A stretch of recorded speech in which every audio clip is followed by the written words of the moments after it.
Key. I'm back in the video, and today we're going to be talking about Friday Night Smackdown. Now, this Friday Night Smackdown, they did qualifying matches for Elimination Chamber, but they also are hinting at the main event that we're getting from Smackdown. First off, I have such a bad type of, confession to make. Off of what happened in the beginning of the night, Cody Rhodes continuing on with the whole I mean, I know this is his stick, his gimmick or whatever, but like, you've been world champion how many times? Is it still like a dream? Is it still like a dream? Like, I ain't gonna lie. At this point, kind of did that. But I understand his dad, all that. Like, I get it. I understand the lore. I get the background. But as a fan, I'm just not seeing it. I'm just not seeing it because, you know, you beat John Cena. You've been a world heavyweight champion multiple times now. Not only that, but you had it for like a year and some change. So it's not like you ain't been through this same roller coaster before. You've main evented WrestleMania. You've been fulfilling some goals, dreams, and aspirations. So it's just not the same with me. But now with this whole, unpredictable variable of Jacob Fatu, which him coming back, he's had some different type of energy. It's been more calculated instead of being just a brute who just attacks, which I've appreciated because that's how you're going to learn more of character. That's how you're going to just get to the nuances of what their actions and all that good stuff. So I appreciate that. But it's looking like Triple Threat City. But I know, like, Elimination Chamber is coming up. There's, like, kind of no way that that's going to happen. Like, I understand these things. But with the heat that these three have with one another, I mean, Nick Aldis had to get involved in everything. I don't know. I just feel like it's very possible. It's very possible to have, like, a Triple Threat situation. Now, I'm not saying at WrestleMania because who knows. But I see it being a thing. I just do. I could be wrong. I'm fine with being wrong, but I see it being a thing. Now, Ilya Dragunov and Carmelo Hayes. When it comes to this U.S. Championship runs, I ain't gonna say run, but runs. They've been, using the whole open challenge thing. But this week, Carmelo Hayes talked about how, he wants to kind of detour away from the open challenges and actually have storylines, which I've missed greatly. But not only that, I see not just that, but I do see a storyline building up between him and Ilya and Melo because it's just history there. So I'm not going to say it's not much writing they have to do, but it's less moving parts to actually building up a story from the ground up. But I see something there. I don't agree with Ilya's talking about Melo's not going to be U.S. champion coming into WrestleMania. I don't really want Ilya to have a title again. I'm sorry. Like, between me and you, I just don't want it. And I understand folks may not understand, but that's okay. I'm gonna have to be okay with not being understood. But Ilya had a match between Tamataga and it did not go in his favor. But, we live, laugh, and we learn.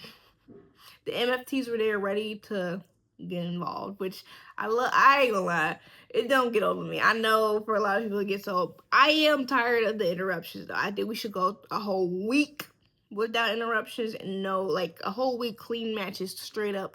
Raw, Smackdown, NXT, all that. But at the end of the day, I don't know if that's gonna happen. But in these moments, in these parts of SmackDown, I will say I do enjoy that. I enjoy that whole dynamic with MFTs. I'm just not tired of it. I'm not. They're not going up against anybody that I'm like, oh, I can't believe you did that to them. Like, that's not, I don't have anybody that they ain't do that to my folks. So I don't really care. There's no stakes. There's nothing that is going to irritate me by their interruptions. But after the said match, the Wyatts had a little, Uncle Howdy plus the Wyatts had a little message for Solo, basically. And I cannot wait for this to be over with. I'm sorry, I know.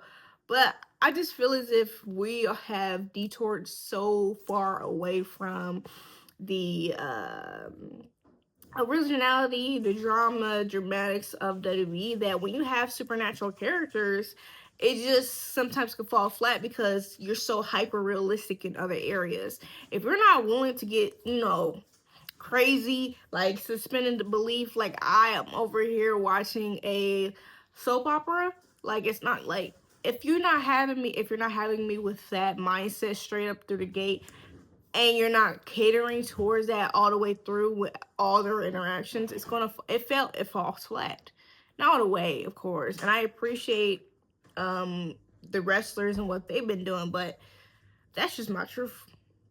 That's my truth, and that's just how I feel about the Wyatts. And I know a lot of people are like, there's good things, they're good wrestlers.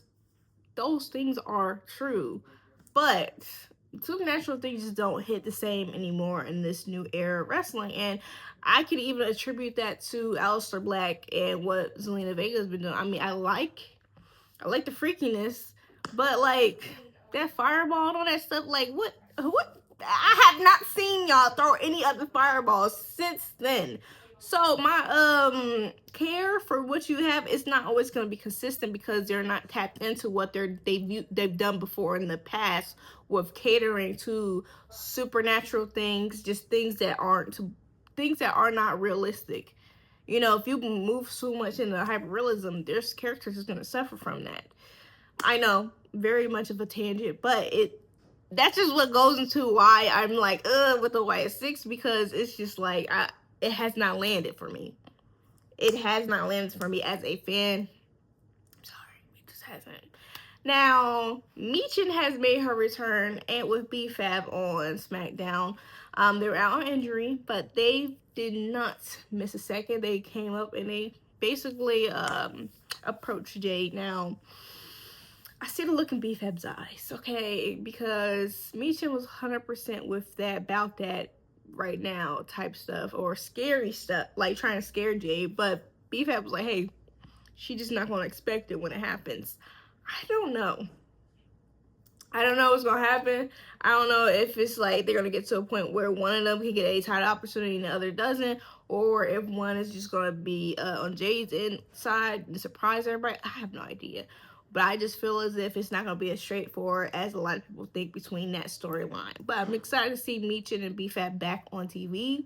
I'm excited to see them back partnering with one another, I should say. Now, Beef Jade Cargill, she had a good promo, and I'm not gonna nitpick none of that like that. I don't do that with anybody else. Why would I do that with her? Y'all try your thought. But I think that they need to stop doing these face to face with her and Charlotte, because obviously they're not trying to give that to us now or for WrestleMania, considering the fact that Charlotte Flair lost her qualifying matches for the Elimination Chamber to Kiana James. And I say this, Kiana, good on you, because that was unexpected. Not only that, but I could see that she's going to freaking stand out like she did on the Royal Rumble. But back to Jade and Charlotte. This whole back and forth thing, the eye thing that they've been doing, it means a little. I ain't gonna say it means nothing. I'm not gonna say that, but it means a lot less because they're not going to pull the trigger. If you're not gonna shoot, please don't act like it. Don't act like it. That's just where I'm at. I'm just tired of the teases. I'm tired of y'all acting like y'all gonna do something y'all don't. So I'm over here upset, sad, hurt, and you don't do nothing. But Tiffany Stratton had a match between Apple Fire. Y'all already know.